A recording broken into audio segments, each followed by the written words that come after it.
Okay, this is the front door lock. On the inside and the outside are identical. This way it acts as a deadbolt, but you have to put the code in on both sides to open or close the door. So you enter the code,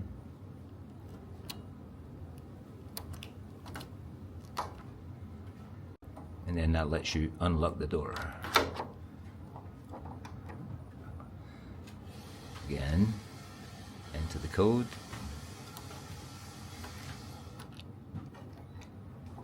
unlock. If you want to lock the door, all you do is pull the door towards you and turn the handle.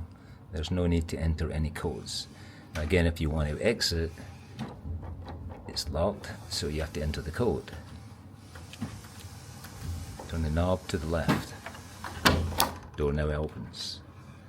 The door will remain open until you close it again. So again, pull the door tight, turn the lock to the right, and now you're locked up. That's it. Do the same on both sides. Enter and exit using the code.